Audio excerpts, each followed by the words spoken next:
My grandfather was always kind of weird. I know that's probably not the most kosher thing to say about a close family member, but I think most people who knew him, including him, would agree. He was a stone-faced man, never showed much emotion, and always had a fuse about as short as the balding gray hair atop his scalp.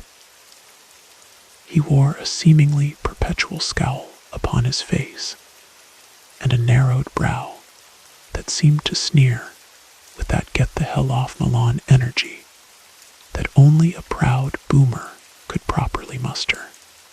I remember one summer my family went out to visit him and my grandma, only for him to chastise my older sister for gaining a bit of weight.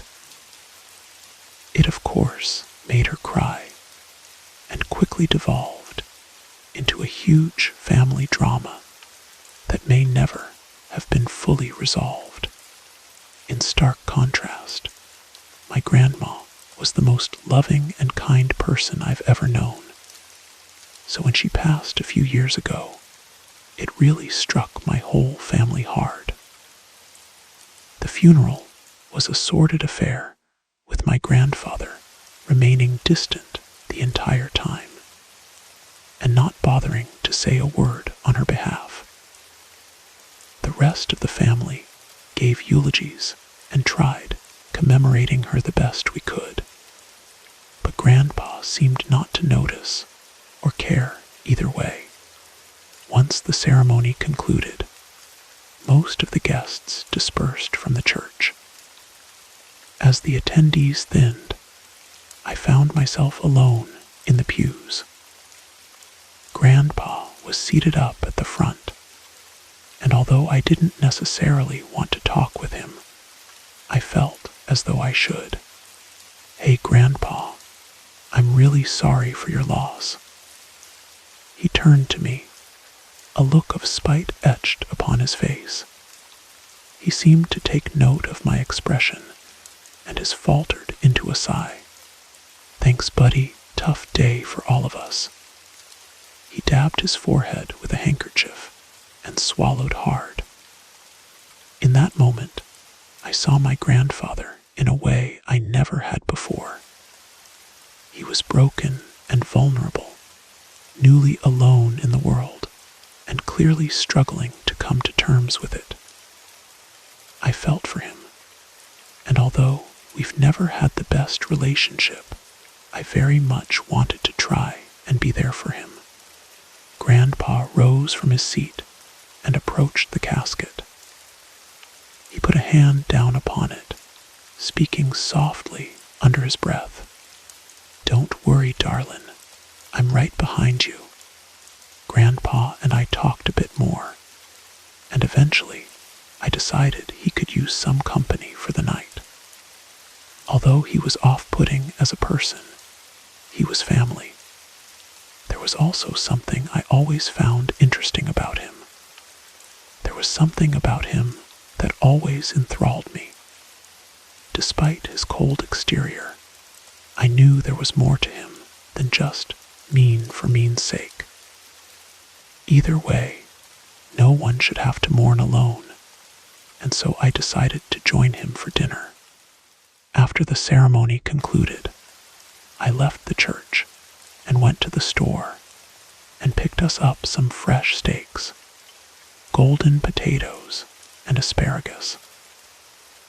I figured cooking him a good meal was the least I could do considering the difficult circumstances. My grandparents' old home was considerably more worn and overgrown than last I'd seen it as I pulled my car into the driveway.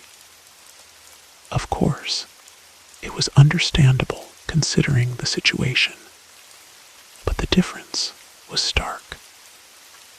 It had been well over a decade since last I'd been out there, and although vaguely familiar, the wear and tear made it seem foreign. Grandpa welcomed me at the front door, and the two of us went went into the backyard as he fired up the grill. It was a bit awkward at first, but after a beer or two, we started opening up little more to one another. I told him about my life, fiancé, and work, and he seemed genuinely interested in it. We talked a while as the steaks grilled, but I realize not many are reading this to hear about my fated reunion with my estranged grandfather. This is a horror sub after all, and as such it's probably best I just cut to the chase. Grandpa worked in prison rehabilitation for the entirety of his career.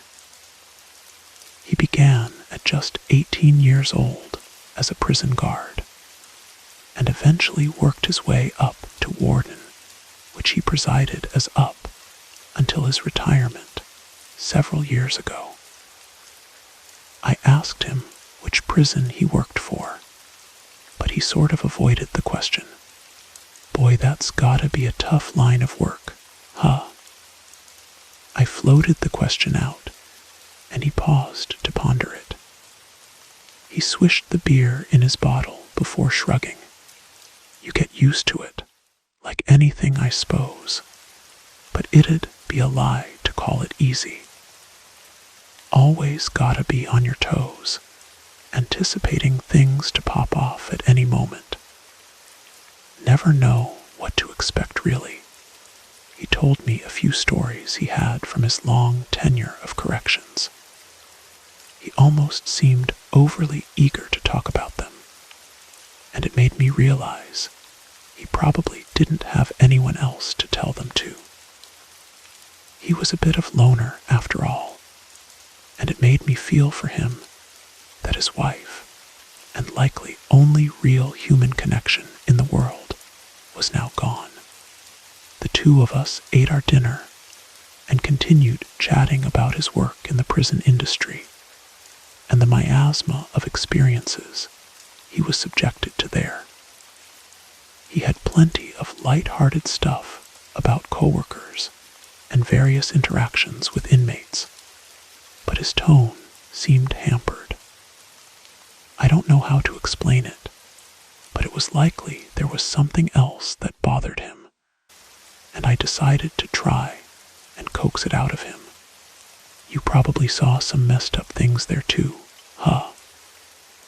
Grandpa sat back in thought, his pale white beard partially obscuring his disconcerted grimace. He then chuckled and clasped his hands together on his lap. Yeah, you could say that.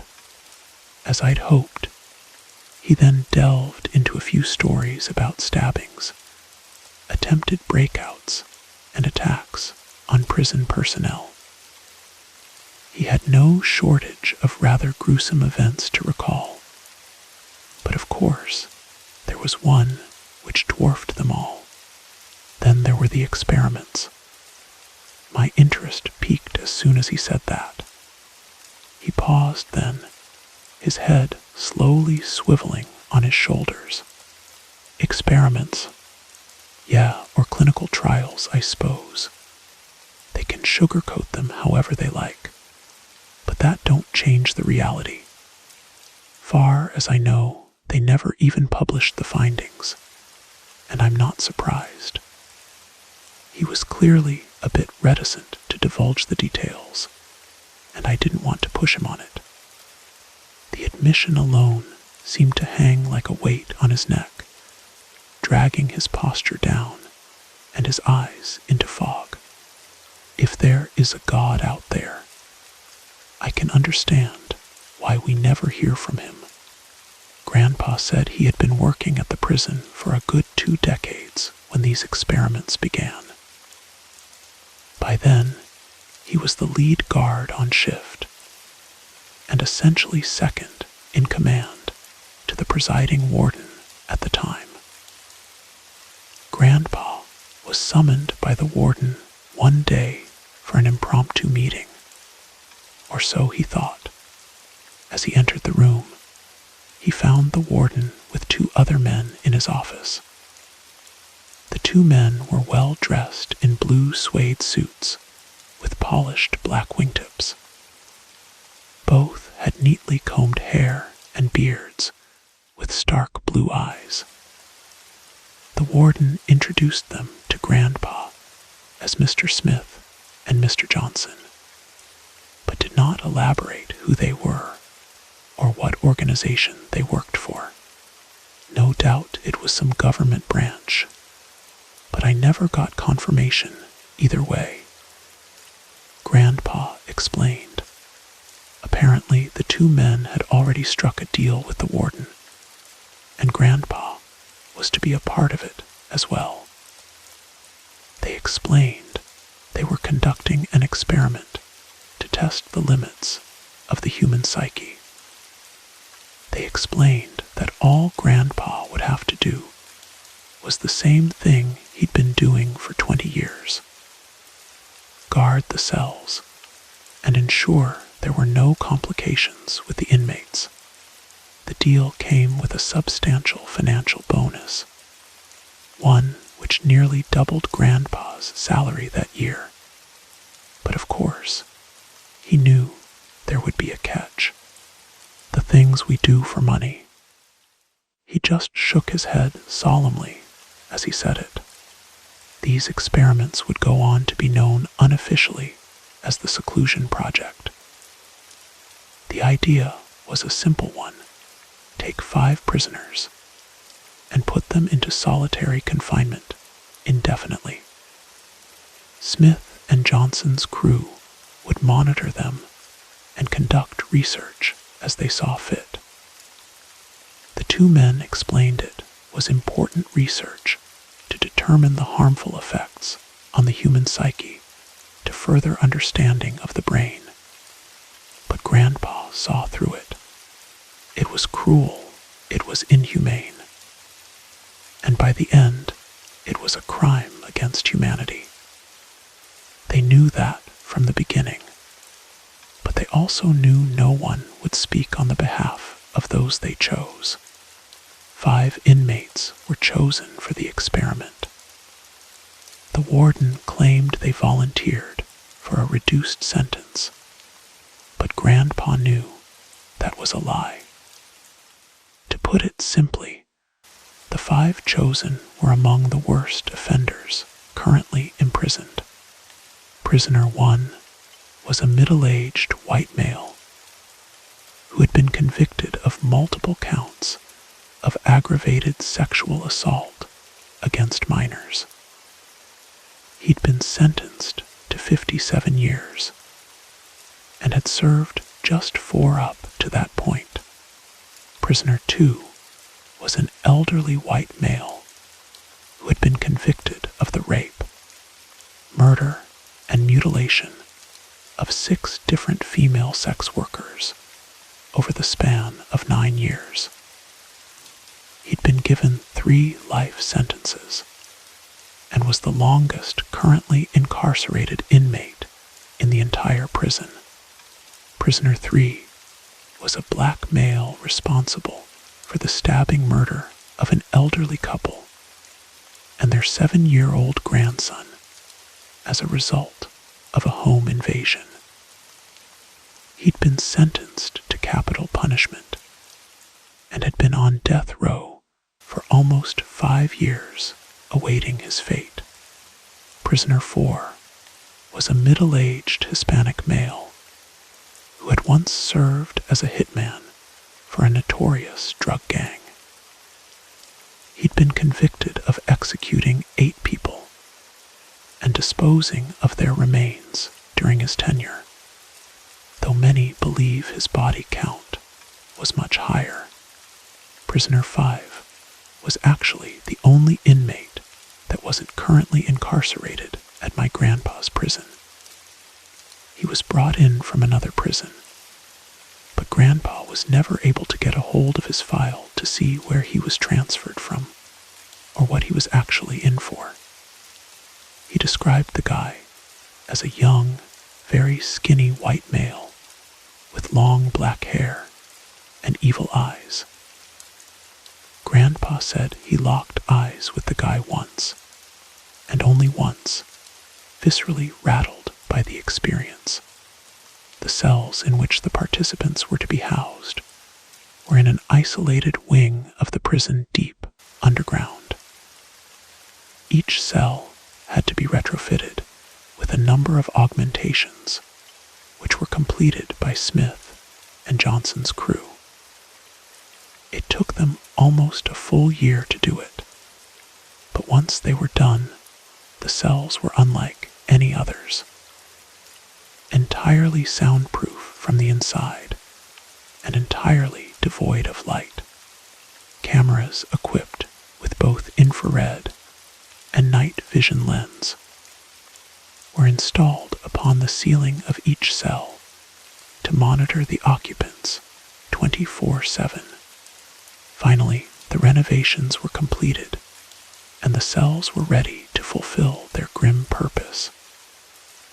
One by one, Grandpa and his team escorted the men into each of the cells. Most went quietly without a word spoken. Grandpa theorized that the men were given promises of commuting their sentences, which helped ensure their compliance. But this was never confirmed.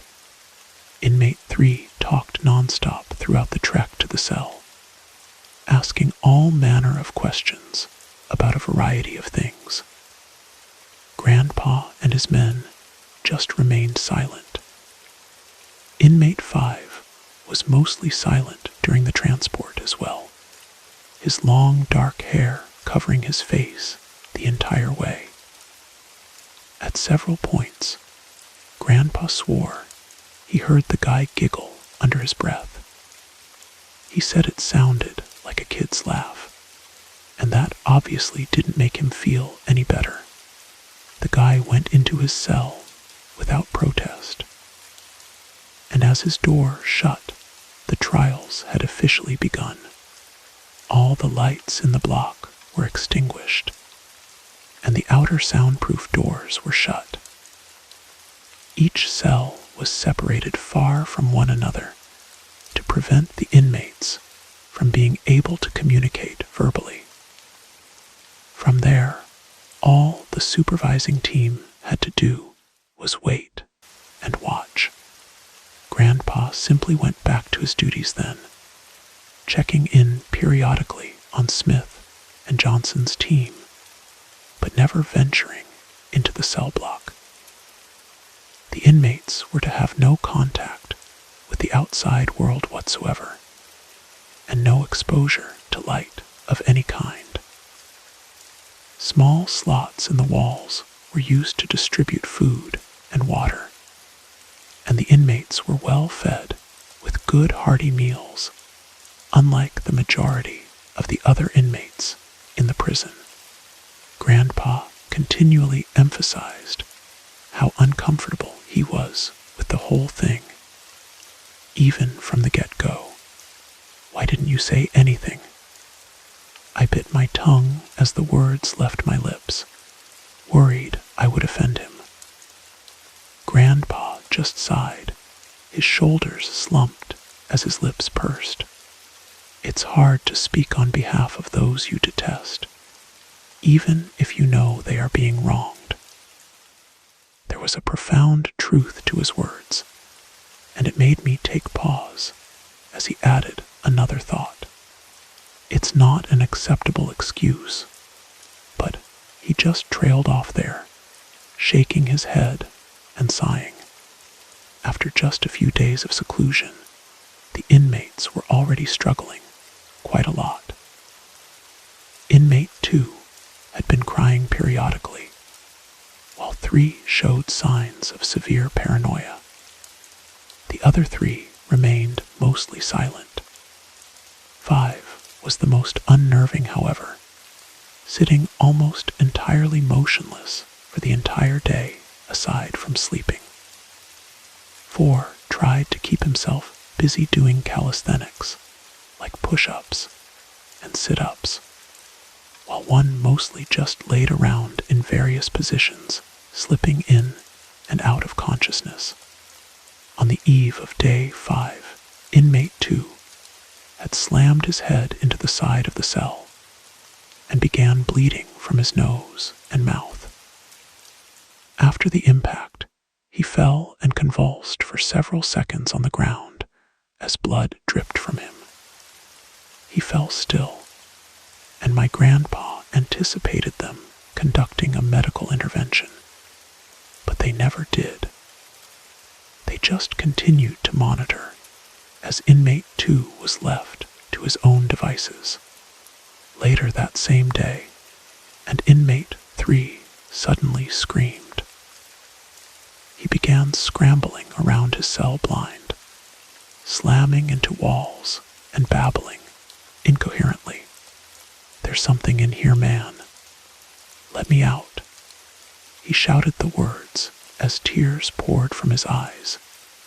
He continued freaking out for a few more minutes until tiring himself out. He then collapsed onto the ground, panting heavily, staring upward to the top of the cell. He couldn't have seen it, but my grandpa swears he was staring directly into the feed of the camera. Inmate 1 began having conversations with himself, apparently acting as both parties on either side of the conversation. The things he discussed with himself began as asinine, even comical at times, but they quickly took a disturbing turn. He seemingly role-played conversations between a young boy and his father, and the things discussed turned Grandpa's stomach. He wouldn't repeat or even hint at them. But considering why inmate 1 was imprisoned in the first place, I can probably fill in the blanks. Inmate 1 then broke down sobbing quietly as he held himself in the fetal position. My grandpa says this was the moment that really made him actually feel something for the inmates and question what the hell he'd signed up for. These men did horrible things. Ain't no changing that. But even so, you come to realize how everyone has a story. Were they born monsters, or were they made monsters? I won't pretend to understand how these things work, but what I do understand from one human being to another is the suffering of life. Things only got worse from there, and outbursts of screaming and sobbing became commonplace amongst all participants minus inmate 5. Alone in the silent darkness, they had nothing but their own minds to keep them company, and that company was clearly not bringing much comfort. Inmate 4 would often pantomime holding a gun and seemingly acting out shootouts and conflicts in his cell. His breathing would increase, and he'd be moving and ducking around the cell as though he were trying to avoid getting shot. Inmate 3 would shuffle around his cell, flinching randomly and at times collapsing to the ground as though someone had struck him. Inmate 2's condition had continued to deteriorate. Clearly, his head wound trauma had likely caused brain trauma, and he would regularly suffer seizures and fits of screaming at the top of his lungs. He refused to eat, and the food he was given began to pile up by the cell door.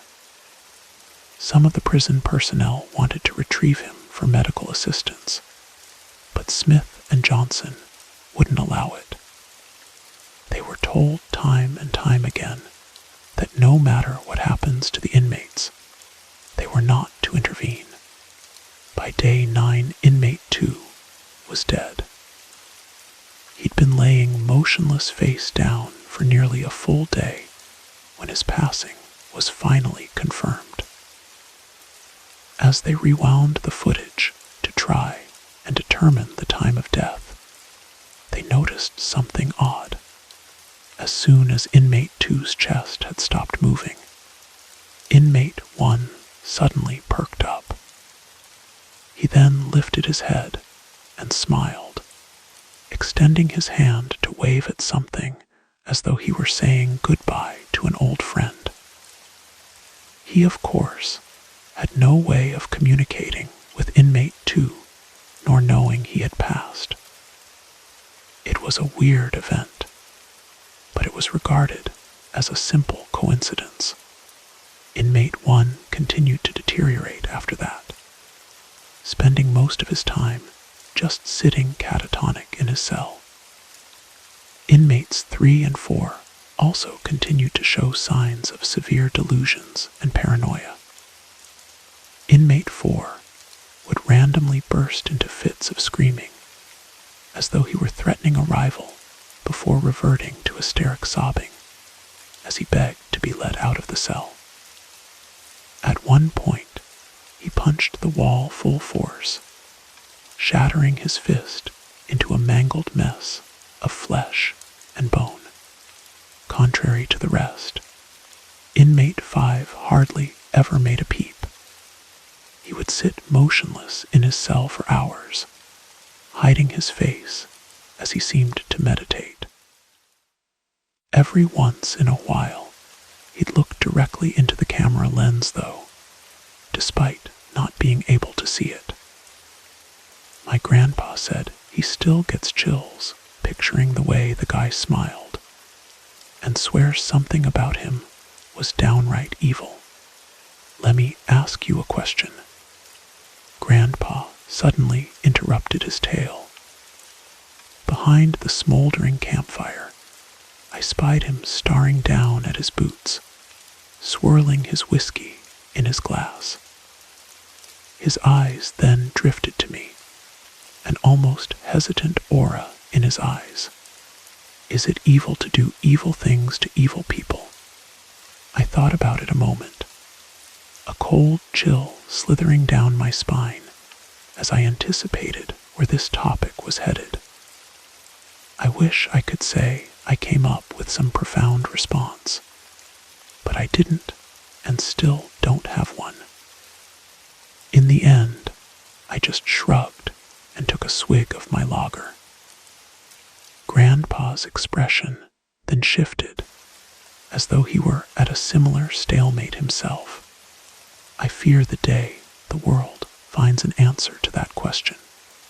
Eventually, the team conducting the trial brought medical supplies to inmate 4.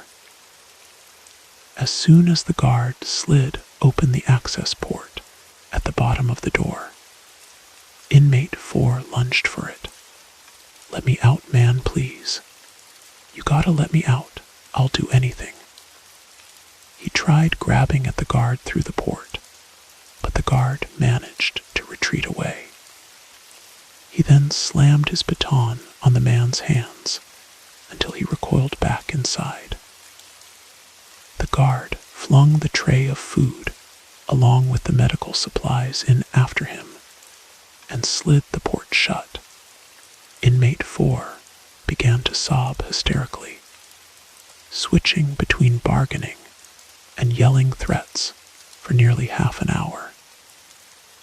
He eventually seemed to wear himself out and collapsed in a heap in his cell, but not before muttering one final chilling phrase: "Please don't let it get me." Grandpa ended up working late that night, and just before he clocked out was when it happened. One of the other guards frantically called him to the monitor station. On the feed, Grandpa saw inmate 4 flailing around desperately and screaming. He said it seemed like something was attacking him, but of course, there was nothing else in there. By this point, the 2 station guards had already witnessed so many disturbing events that they wanted to intervene and help the guy. But Grandpa overruled them. His chest seemed to deflate as he admitted that. But in the end, all the three of them did was watch. Inmate 4 continued to wrestle around for several long minutes until finally falling flat on his back. He then began to grasp for his neck and appeared as though he believed someone was straddling his chest and choking him. He began to gurgle and cough, flailing desperately as his eyes bulged from their sockets. In under a minute, he let out a soft gasp as the strength drained from his body, and he fell still, never to move again. Once again, the moment inmate 4 fell still, inmate 1 perked up. Just as before, he then smiled and waved while staring in the direction of inmate 4's cell, despite not knowing where he was housed, or even that he was there to begin with. Inmate 5 then suddenly perked up from his fetal position. His neck craned backwards and head angled upwards, but his face seemed entirely devoid of emotion. "Please don't let it get me." He repeated the final words of inmate 4 in a whisper. He, like inmate 1, had no way of knowing nor hearing inmate 4, and yet somehow repeated the exact same phrase. As the words left his mouth, his lips curled into a wide, almost inhuman smile. Grandpa described it as the look worn only by the most deranged of lunatics. Inmate 5 then erupted into a bellowing laugh, which caused everyone in the observatory room to flinch. Grandpa said he was damn near scream laughing at the top of his lungs as his eyes seemed to bulge out of their sockets. After a good full minute, he finally seemed to quiet as his calamitous laugh quieted to a hushed giggle. "Please don't let it get me." He then turned and once again glared directly into the hidden camera lens in his cell. Grandpa described that moment as feeling like he was staring into the eyes of the devil himself. He'd seen enough for that night. But before leaving, Smith caught up with Grandpa as he was about to head out. He first made casual conversation with him before asking him a series of strange questions. "You ever see anything weird around here? How are you sleeping lately? You guys get a lot of inspections in this facility." Grandpa didn't say much in response, just shrugging off most of the questions. Smith tried to code his inquiries in a nonchalant manner, but Grandpa knew better. There was no way of hiding the dread which dripped from his every word, for Grandpa felt it too. The following morning, Grandpa got a call as he was preparing himself for his shift. The call was from a frantic coworker telling him they needed him there ASAP, but didn't clarify what had happened. Grandpa arrived at the prison not long after and was quickly ushered into the camera room. There he noticed that inmate 5's cell was suddenly empty. Grandpa asked where inmate 5 was, and the solemn guards just guided his attention to the monitors. They replayed the recording from the previous night at just before 3 a.m. Grandpa watched mystified as 1 second inmate 5 was seen sitting idle before suddenly just vanishing. There was no split in the feed, no movement of any kind. Just 1 second he was there, and the next he was gone. Grandpa stared at the other two guards, but neither of them had any explanation for what had just happened. One of them suggested going into the cell to check it out firsthand, but none of them were eager to do that. Instead, they waited around spitballing theories until Johnson and Smith arrived along with the warden. Grandpa then informed them what had happened and showed them the video from inmate 5's cell the previous night. Grandpa said that was the first and only time he ever saw any emotion on their faces, and their reaction clearly conveyed their fear. Lock the prison down now. No one comes in or goes out, Johnson commanded, and the befuddled warden sounded the alarm. Every single prisoner in the entire complex was returned to their cells. Grandpa and the other guards spent the next 12 hours combing every square inch of the prison. Despite their best efforts, not a single trace of inmate 5 was found. The search was eventually extended beyond the prison walls, but once again, the attempt proved futile. Eventually, Smith and Johnson ventured in to search the seclusion cell block themselves. By this point, only inmates 1 and 3 were still alive in their cells. Neither of them reacted as the men entered the block. Inmate 1 continued just rocking back and forth mumbling, while inmate 3 appeared to be asleep. Smith and Johnson were in there for nearly an hour before returning defeated and stupefied. They didn't say much to the others, and by that point, the entire staff was exhausted from the day's events. Grandpa and his crew were dismissed as the night crew took over. Grandpa said he had some of the worst nightmares of his life that night, and barely slept a wink despite being exhausted. When he returned to work the following day, he found the other members of his crew looking much the same. They were all summoned into the meeting room with the warden as they awaited their instructions. The warden then informed them that the experiment had been discontinued. The only surviving members of inmate 1 and 3 were to be returned to general population. Grandpa protested that decision, but was overruled. It turns out Grandpa was right to be wary, as neither inmate lasted long when back in the prison.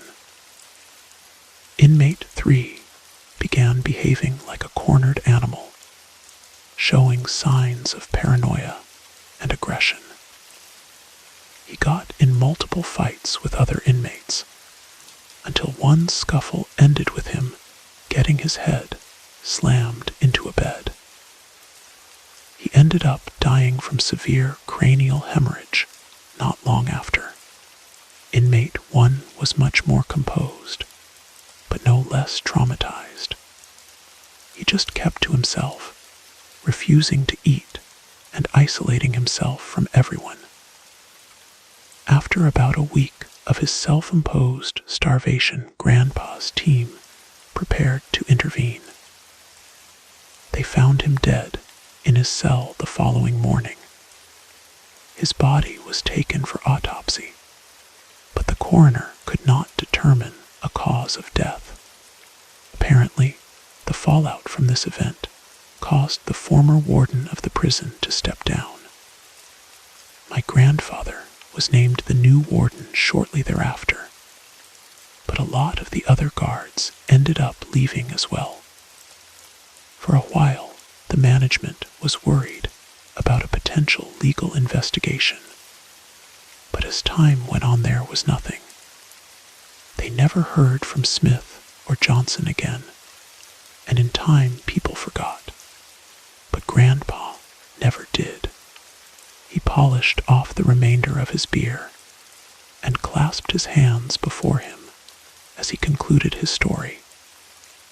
The campfire had been reduced to smoldering coals by then, and Grandpa's once serious demeanor appeared suddenly much more crestfallen. We all do things we're not proud of, you know. We all make decisions for what we think is the best option, but sometimes we're wrong. I did it for the money, no denying it, but why did they do it? Smith and Johnson, whatever their real names were, why did they do it? His gray eyes drifted to me, as though he expected me to answer. More than likely, he searched for any answer that could be offered, but I hadn't one to give. Did they ever find him? That prisoner that disappeared. Grandpa's head slowly swiveled side to side as his eyes seemed to deflate. As far as I know, he was never seen again. It was in that moment that I almost found myself skeptical. He told his story so well that I very nearly believed it. You're kidding me. I called him on it, but his face didn't falter an inch. He slowly turned to me with that cold, ironclad stare that he was renowned for. He didn't need to say anything in his defense, for his expression told me his words were true, and they had haunted him for a lifetime. How does that happen? How does someone just vanish into thin air? Grandpa shrugged at the question and massaged the back of his neck. He thought for a moment, then smirked, but refused to make eye contact. If you can figure that one out, you let me know. He chuckled to himself, then crossed his arms. There was one report years ago. This young gal was at home alone one night when someone tried to break into her house. Poor thing was scared stiff, and the description she gave of the man she'd seen seemed to match inmate 5. He met my bewildered stare as I hung on every word. So the cops look around, but can't find anything. Things calmed down, then, about a month later, the same young lady vanishes. Never seen again, never solved. He paused once more, then scoffed as he adjusted his posture. Course it's impossible, right? All of it is. That's what I'd say if someone told me. But yet I was there, I seen it. He fell silent once more as the two of us contemplated the prospect. I figured it best to allow him to convey his thoughts, and so I waited until he spoke again. Maybe it's best we don't know, but there was one detail of that troubling story which really spooked me. There was a message written in blood on the front of her house. He paused and glanced to me, as if waiting for me to conclude the thought. It struck me then, and a cold chill slithered down my spine. Please don't let it get me, I answered, and Grandpa nodded solemnly. The two of us just fell silent for a while, contemplating the disturbing story before he spoke again. There's a phrase I've heard before, maybe you have too. Hurt people hurt people. People that have been traumatized will traumatize others. Maybe that's what these things we call demons are. Trauma that takes on a life or existence of its own. He paused, and I contemplated his words once more. It was a frightening thought, but I haven't the faintest clue how these things work, so maybe he's right. It's the best explanation I can think of. But But what do I know? I've screwed up my own life enough that maybe I'm just trying to not hate myself. His eyes seemed to gloss over, and his lips trembled. He seemed like he so desperately wished to pour his heart out, and for once be vulnerable. But as always, he didn't. Good talk, bud. Don't stay up too late. That was all I got. His last parting words before taking his leave. It was the last conversation we ever had, but his words have been with me ever since. I didn't know what to make of his story, but he sure seemed to put a lot of stock in it. It horrified me knowing what he was a part of, but I suppose I shouldn't be that surprised. I'm sure there's all sorts of nefarious experiments and trials in the past, but that's not really what this account was for. Grandpa was a complicated man who lived a complicated life. I never knew him well, but I am glad I got to know him a little bit. It makes his sour demeanor throughout the years a little less imposing, and sheds some new light on why he was the way he was. I just hope he found some peace before the end, but after what I heard, I'm not sure it worked out that way. Grandpa passed away a few weeks after my grandmother did, so I suppose he was right when he shared those words with her. I heard from my aunt later that he'd been found in his favorite chair, a cup of coffee beside him, with a single piece of paper in his lap etched in a simple handwritten phrase, which rattled me to my core. Please don't let it get me.